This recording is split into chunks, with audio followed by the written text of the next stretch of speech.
수많은 무리가 함께 갈새 예수께서 돌이키사 이르시되 무릇 내게 오는 자가 자기 부모와 처자와 형제와 자매와 더욱이 자기 목숨까지 미워하지 아니하면 능히 내 제자가 되지 못하고, 누구든지 자기 십자가를 지고 나를 따르지 않는 자도 능히 내 제자가 되지 못하리라. 너희 중에 누가 망대를 세우고자 할진대 자기의 가진 것이 준공하기까지에 족할는지 먼저 앉아 그 비용을 계산하지 아니하겠느냐. 그렇게 아니하여 그 기초만 쌓고 능히 이루지 못하면 보는 자가 다 비웃어 이르되 이 사람이 공사를 시작하고 능히 이루지 못하였다 하리라. 또 어떤 임금이 다른 임금과 싸우러 갈 때 먼저 앉아 1만 명으로서 저 2만 명을 거느리고 오는 자를 대적할 수 있을까 헤아리지 아니하겠느냐. 만일 못할 터이면 그가 아직 멀리 있을 때 사신을 보내어 화친을 청할지니라. 이와 같이 너희 중에 누구든지 자기의 모든 소유를 버리지 아니하면 능히 내 제자가 되지 못하리라. 소금이 좋은 것이나 소금도 만일 그 맛을 잃으면 무엇으로 짜게 하리요. 땅에도 거름에도 쓸데없어 내버리느니라. 들을 귀가 있는 자는 들을지어다.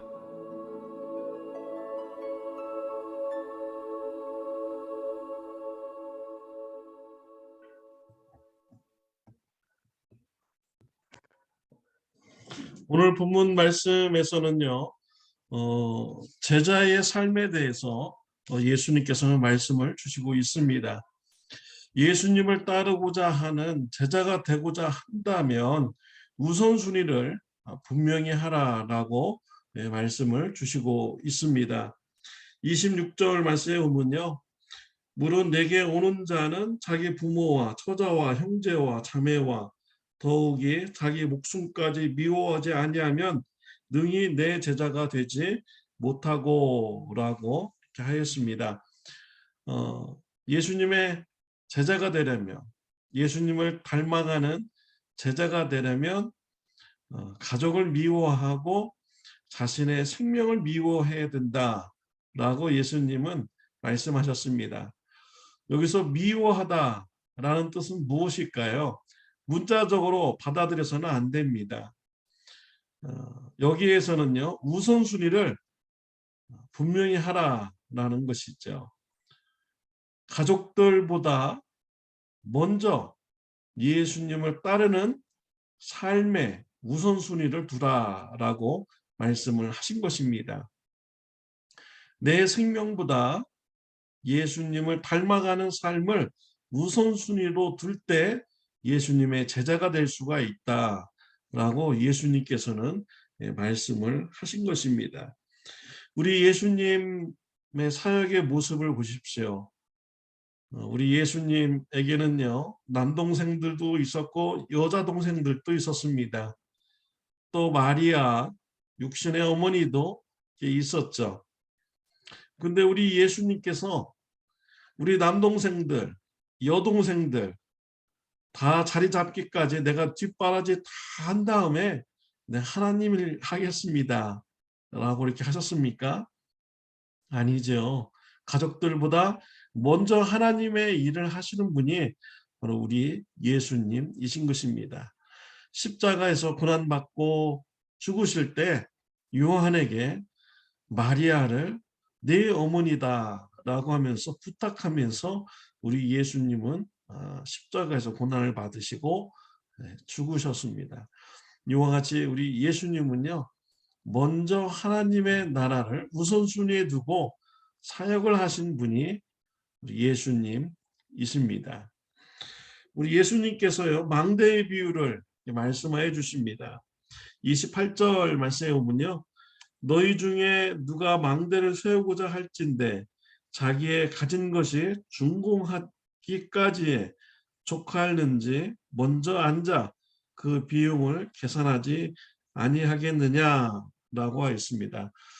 망대를 세울 때 시작하기 전에 먼저 그 건축을 잘 마칠 수 있는가, 그 비용이 충분한가 계산을 먼저 해본다라는 것입니다.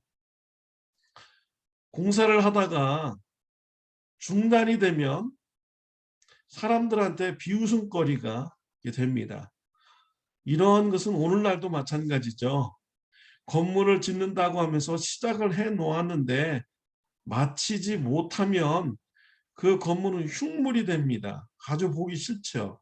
그래서 사람들이 이러한 공사에 대해서 비웃게 되는 것입니다. 그러니까 건축을 시작하기 전에 먼저 계산해 봐야 된다는 것이죠. 예수님을 따르는 제자의 삶 살려면요, 먼저 계산할 것이 있습니다. 우선순위입니다.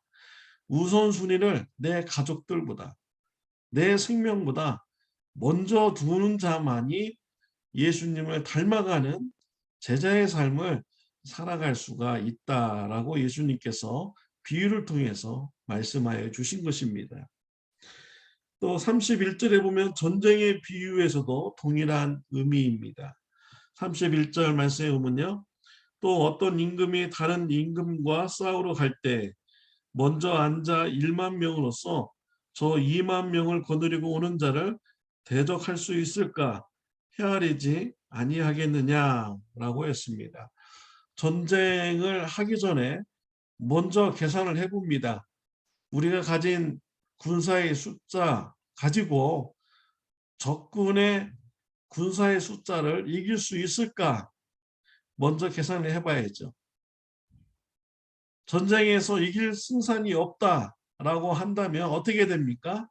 전쟁을 하기 전에 먼저 빨리 가서 화친을 맺어야 되는 것이 지혜로운 것입니다. 전쟁하면 뻔히 지는데 전쟁을 하면 목숨을 잃게 됩니다.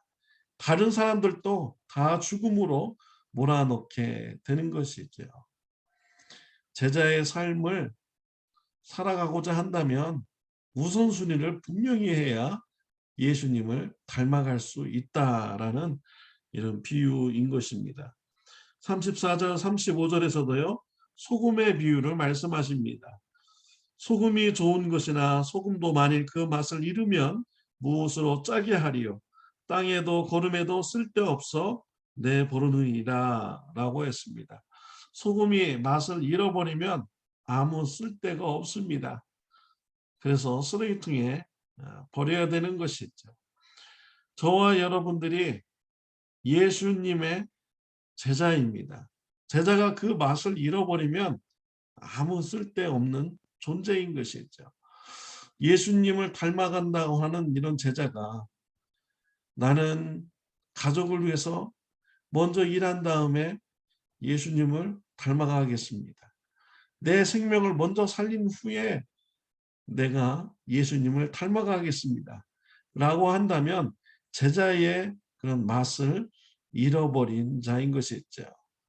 아무 쓸모가 없는 이런 사람이 되는 것입니다. 내 목숨보다 또 내 가족보다 먼저 예수님을 따르는 삶을 우선순위로 둘 때 우리가 제자의 맛을 내고 세상의 소금으로서 삶을 살면서 신앙생활을 해 나갈 수가 있는 것입니다. 사랑하는 성도 여러분, 예수님의 제자의 삶을 감당하여 나가는 저와 여러분들이 다 되시기를 바랍니다. 기도드리겠습니다. 하나님 아버지 감사합니다. 우리가 예수님을 따르기 위해서 내 목숨도 아끼지 아니하고 또 우리 가정도 하나님의 나라보다 더 우리가 가치를 두지 않게 하여 주옵소서. 먼저 하나님의 나라를 구하고 또 하나님께서 우리 가족들을 지켜주시고 또 우리의 생명을 또한 지켜주실 줄 믿습니다. 제자의 삶 살아가는 저와 우리 성도님들 되게 하여 주옵소서. 예수님의 이름으로 기도드렸습니다. 아멘. 좋은 하루 되시기를 바랍니다.